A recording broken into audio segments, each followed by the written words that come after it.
Emma Clark for the Brooklyn Public Library's Our Streets, Our Stories project. It is Friday, May 15th, 2015. I'm here at the Marcy Branch in Williamsburgh with Professor Sam Beck, who directs the urban semester for Cornell University. And we're going to discuss his research and work in the area and his subsequent life here after he chose to move here. So I'll start by just asking, where were you born? Where are you from? I was born in Shanghai, China. My family left Shanghai after the communists were victorious in China and returned to my father's homeland, which was Austria, to Vienna. And from there, we came to live in the Los Angeles area, and eventually moved to Portland, Oregon, where I did my college work at Portland State University. Spent a year in Yugoslavia as an undergraduate. Came back and got married. Spent 2 years with my wife, who was an anthropologist, doing research in Iran. And from there, did graduate work at the University of Massachusetts, and eventually did 5 years of research in Romania, different periods of time, to come back and was employed by the Providence, Rhode Island Parks Department, working in their programming division, and spent a postgraduate year at Brown University, taught at Harvard, took a job at the New School for Social Research in New York, and then landed in Ithaca working for Cornell University in an experience-based learning program, which I directed, and at some point, about 3 years into the job, they asked me to come to New York to develop a New York City program. So I ended up in New York, attracting students who were coming to me and to the program to actually do internships and community service. And after about 2 or 3 years, I decided that one way of doing this work was to do community service in one particular neighborhood over a long period of time in order to provide resources to the neighborhood. I came to the Beginning with Children's School, which was developed by 2 Cornell alumna who had my students essentially be teaching assistants. And after about 2 years, I was introduced to a man named John Mulhern, who's a major community figure in Williamsburg. He worked out of the Transfiguration Church, which is really nearby, close to the library. We're actually in the neighborhood of Transfiguration Community. It had a charismatic leader, Brian Cavellis, who was a priest who was here for almost 50 years, became part of the community, part of the neighborhood, and was quite an innovator. Got young people off the streets during a time when there was a crack epidemic, and young people were killing each other literally almost daily. He organized the youth into clubs, and a lot of the people that were involved in those clubs became leaders in their own right. and many of them ended up in politics or in public service, working for city government. He also was instrumental in developing a number of organizations, one of which was and is still an organization called Los Sures, and there were a series of leaders at Los Sures who interacted with Cavelas, but also with John Mulhern. John worked closely with Brian. John was a priest. He fell in love and decided to get married, raised 3 children in the neighborhood, and continued actually to be a priest, but without the formality of the collar. And he's really very much a loved individual. There's a street corner named after him.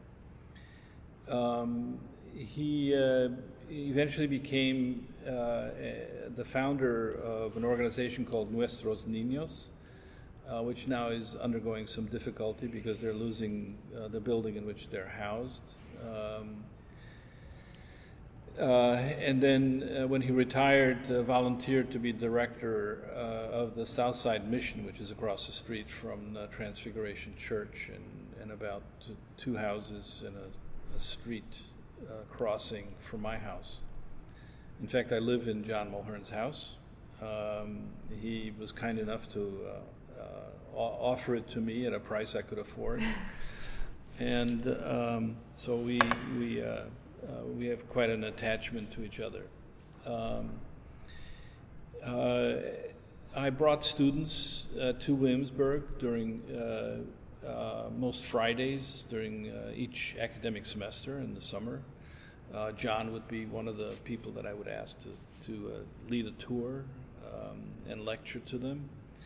But there was a weekly session with leaders from the community who would talk about the community to my students. We integrated the students 1 day a week into different community-based organizations, one of which was particularly prominent, which is called Churches United for Fair Housing. That was started by Father Jim O'Shea, who's also a particularly important figure in the community, extending into Bedford-Stuyvesant, actually. He's one of these people whose mission really was to be on the street and working with young people. It was interesting because Brian Cavelas was dying. He had cancer, and Father Jim and I went to see him. I videotaped an interview with him, and Jim at one point asked him if he were to start again, what kind of work would he do? And he said he would go back and organize youth. And so Jim, I think, has taken this to heart and is continuing that work. He, among other things, have developed the Reconnect Cafe, where young men who either dropped out of school or got into trouble, returned from prison, people just having a difficult time integrating themselves into the economy and taking care of their families. So he started this program where they could learn how to be entrepreneurs by working and developing this cafe. In the process, he created a bakery where you see these 17 to 22-year-old men, baking cookies and cupcakes and so forth.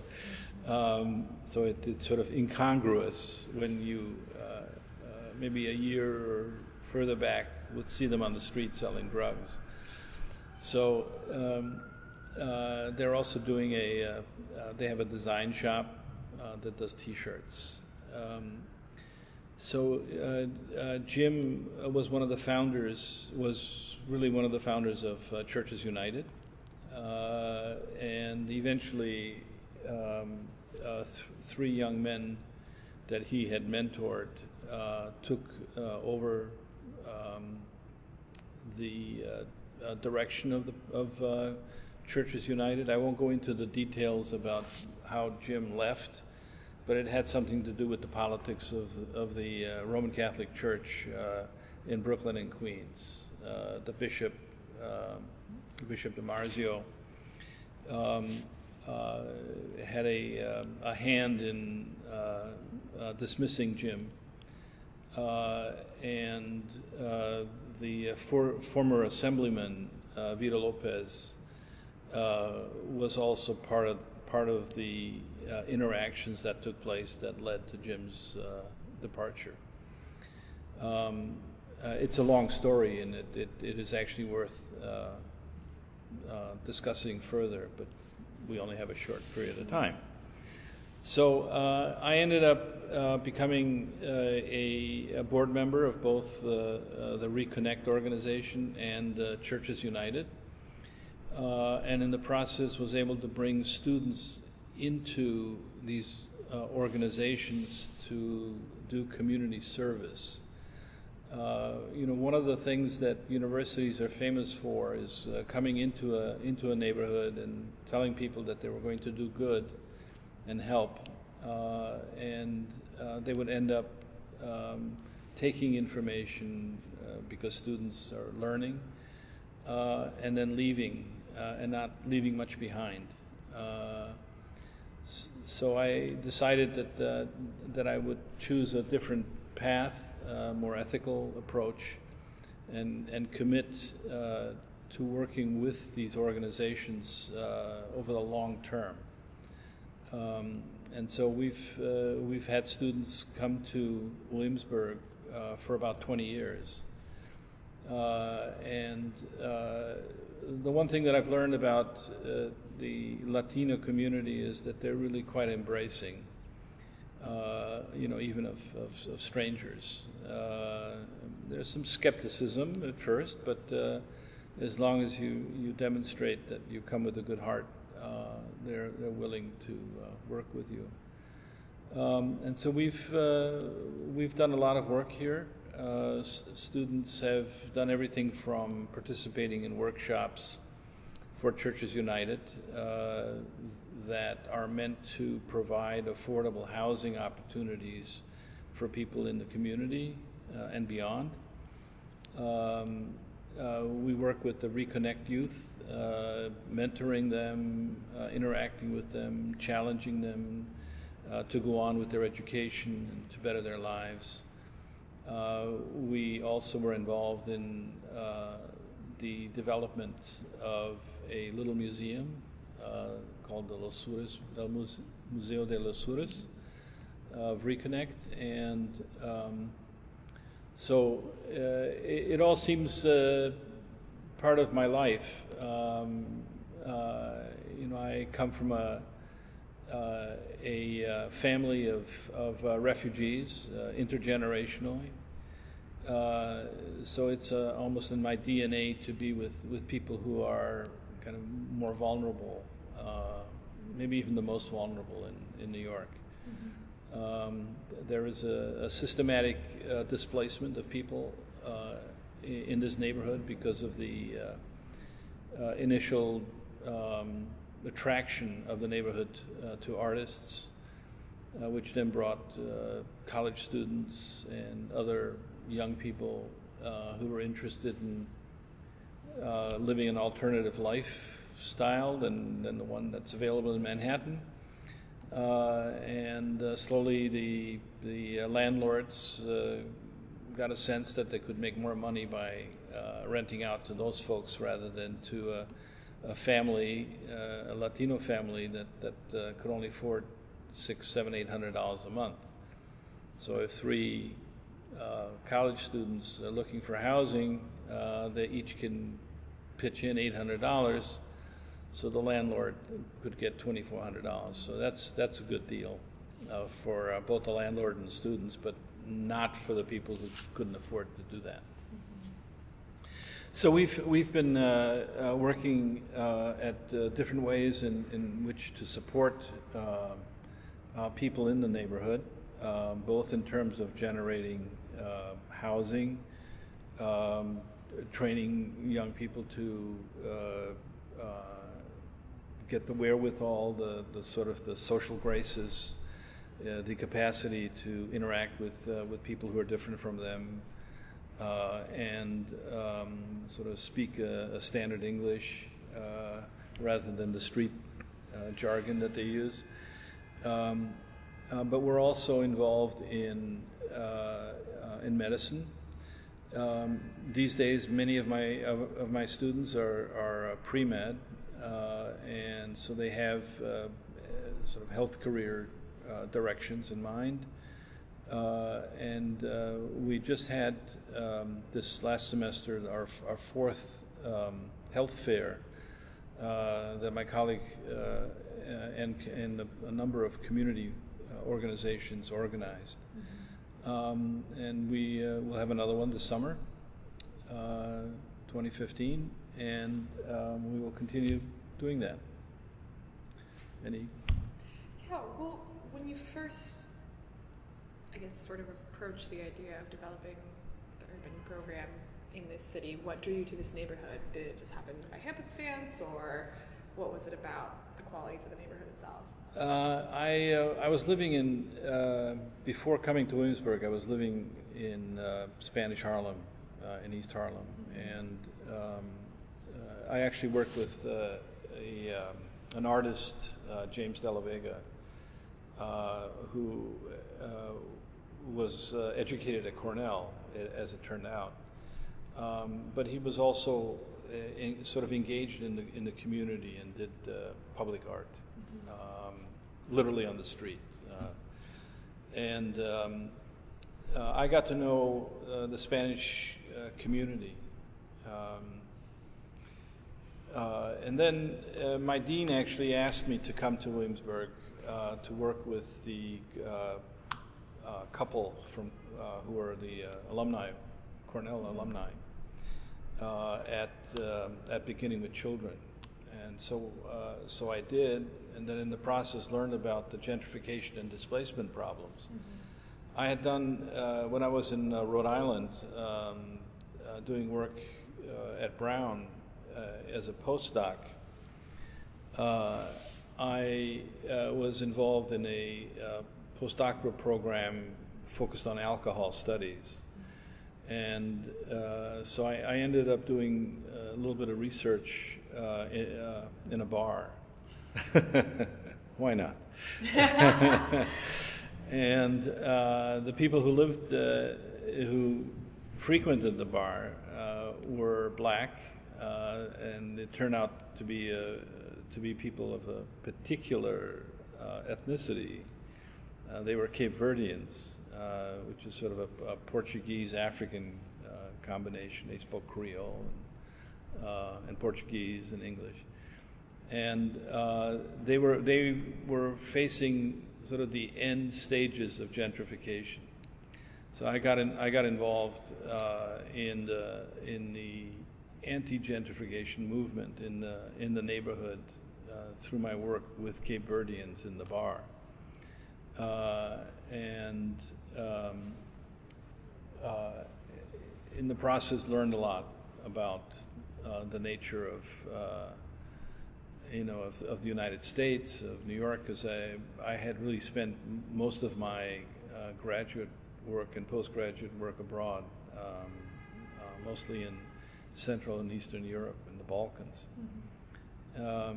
So I was really, for much of the time, out of touch with what was going on in the U.S. So when I came, I learned a lot about racism, about xenophobia, about sort of class divisions, and the power of universities, and governments to push people out of neighborhoods. And so when I got here, I already had a familiarity with the process, and started to learn more about what the local conditions were. And it was really surprising because people here were really very well organized.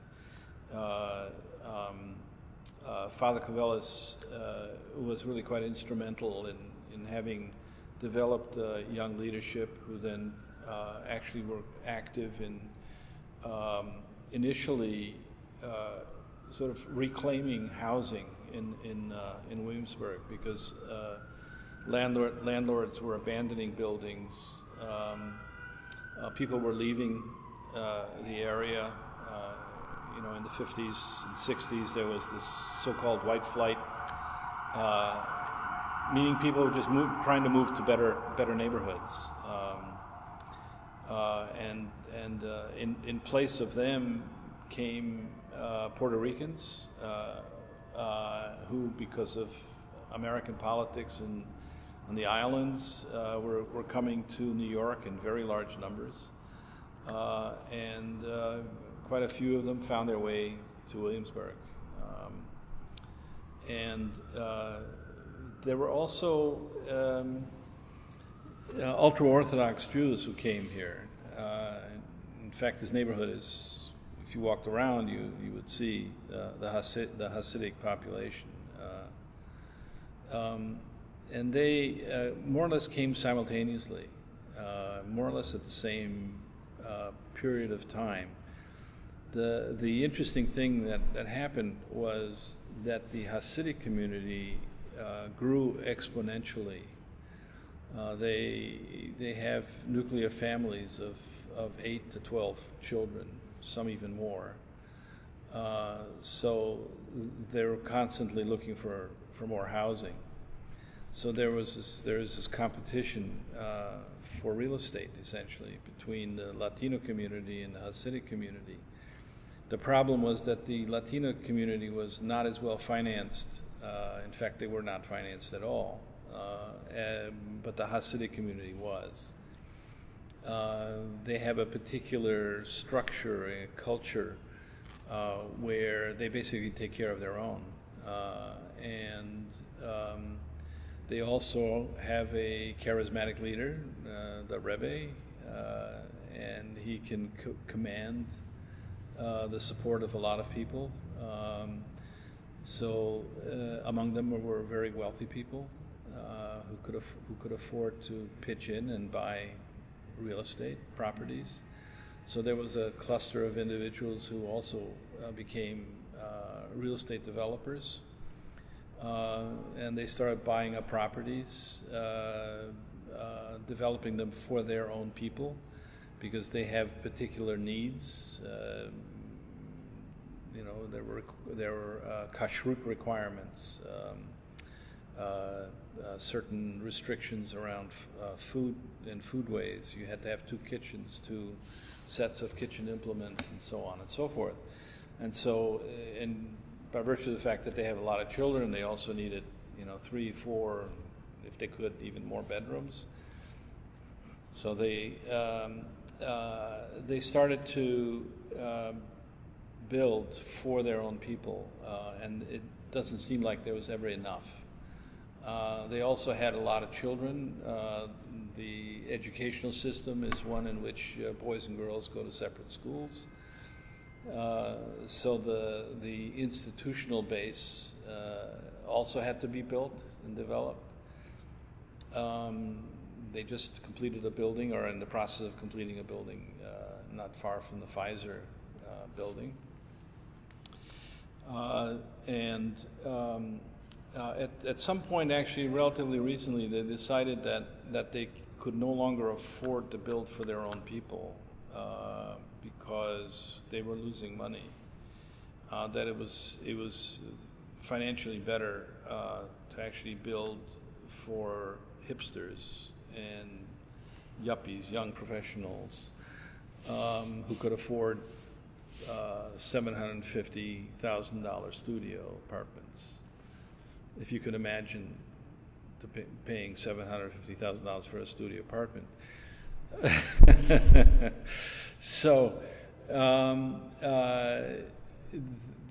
there are some sort of complications. They're also pushing right into Bedford-Stuyvesant, parts of Bushwick, and I guess they're going to continue moving through Brooklyn.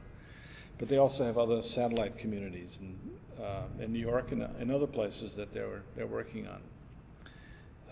In any case, there was always tension between the Latino and the Hasidic community, and part of it has to do with sort of translating values and perspectives. On the one hand, on the other hand, deepening sort of the understanding that certain principles that make the Hasidic community operate well are in contradiction to Latino interests. So there are areas that they will never ever have an agreement and work together. I mean, one of them has to do with the height of buildings. They won't go. The Hasids won't go any higher than about 8 stories because it's difficult to walk up that many flights of stairs. And even though you could build much taller buildings, they refuse to do that. Even though you could suggest, well, Hasids could have the first 8 floors, and then if you go up another 8 floors, you can house, affordable people who could afford to live in the building. And they refuse to do that, in great part because they really are looking for a circumscribed community, where they don't have to interact with people who don't have their faith. Oddly enough, my neighbors are just about all Hasids. But since I'm Jewish, there is a forgiveness. They still consider me Jewish, although I'm not Jewish the way they are. So I'm not sure. I think I'm rambling at this point. What drew you to move here after working here? Well, I wasn't quite sure where else to live. I actually, in between moving here and leaving Spanish Harlem, I lived in Manhattan in a studio apartment in the Village on West 9th and 6th Avenue. It was a great place. It was perfect. There are subway lines that can let you go anywhere you wanted. But the increases in the costs of the apartment sort of pushed me to look in other places. And since I knew John Mulhern, and John was talking about leaving and selling his building, it all sort of came together and fit.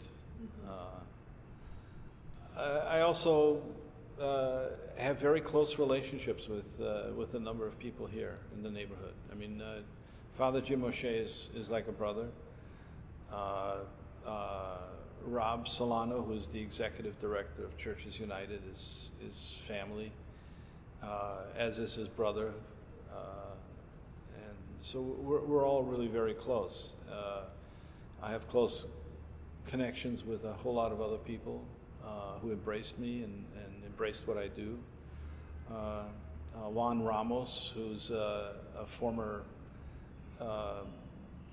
head of a major Latino gang, Puerto Rican gang, who now is an anti-violence advocate and activist, and he's become part of my life as well.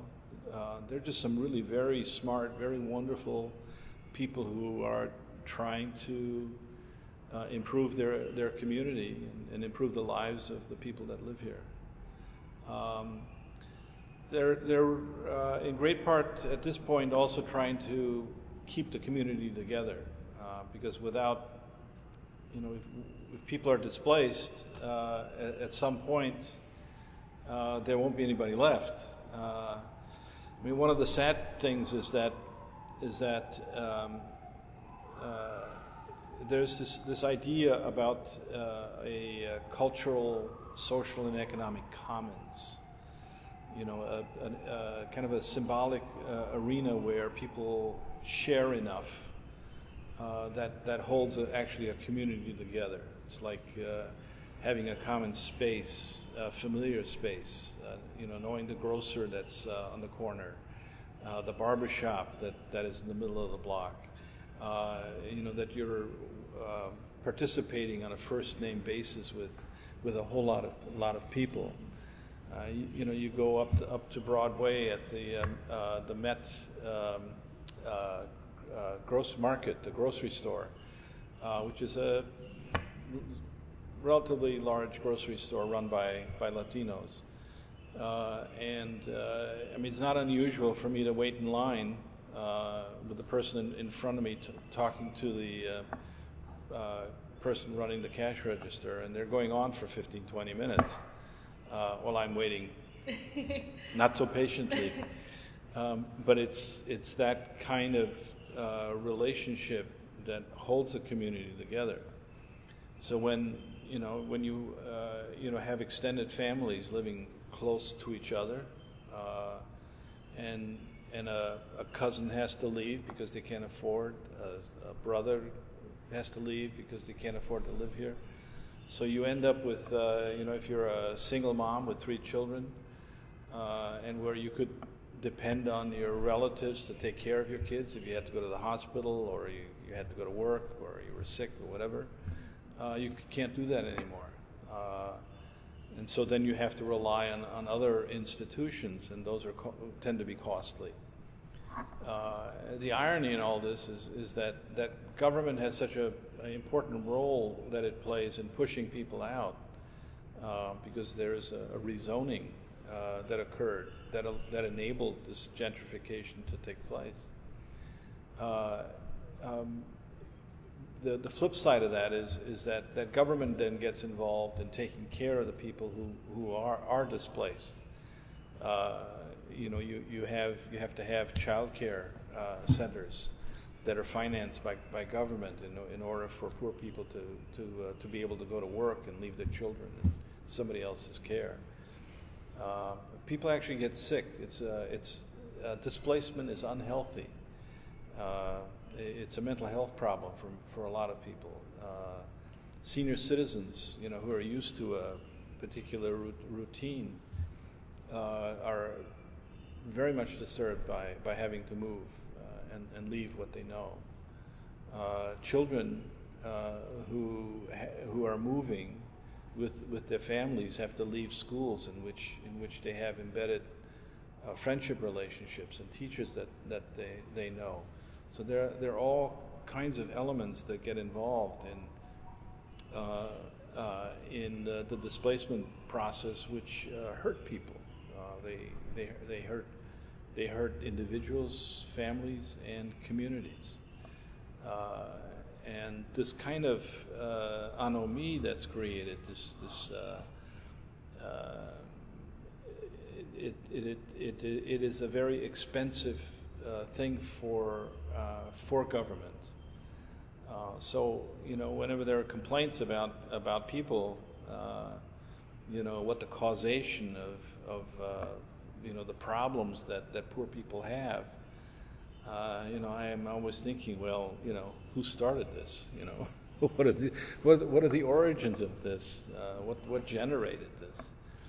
I mean, the whole issue of why there are poor people is a story unto itself, right? I mean, you think about poverty is not something that people desire. I mean, I don't think I know anybody who wants to be poor. That's not something that they advocate for. But yet we position people to be poor. It's almost as if we need poor people.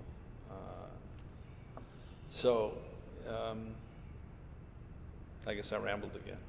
I have one more question for you. Yeah. Since our time's so short. What do you hope that your students take away from their time here? Well, one of the things that I hope that they take away is that they understand that people in a community like the one that I exposed them to which they're exposed,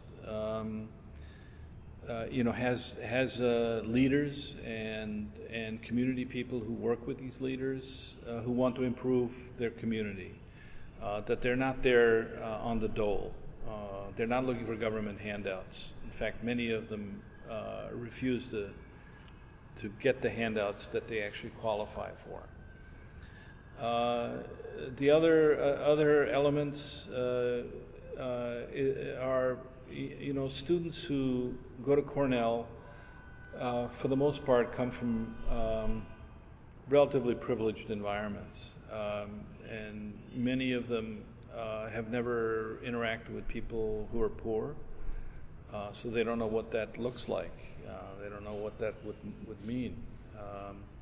So in the process of spending some time in Williamsburg, they get to interact with people and realize, gee, they're people just like me and like my family. They want the same things that I do. And the other element has to do with not having had interactions with people of color. We continue to struggle in the United States with issues of race and racism. And I think that one of the problems that we have is that there is such segregation that occurs that people are unable to sort of reach over the divide and understand that people are just people. They're human beings. They're just like them, no different. They have the same desires and needs. And a lot of the issues that poor people face can be resolved, but they need some external support in order for that to happen. People do have the will to move on and better their lives, but they can't do it if they don't have access to the resources that would allow them to do that, like good, decent housing, decent health, good jobs that are where they make enough money to support their families. So all of those things could happen, but we don't do that. We victimize the victims. I feel like we barely scratched the surface, but thank you for taking time out. You're very welcome. We'll call it time for today. Thank you, Emma.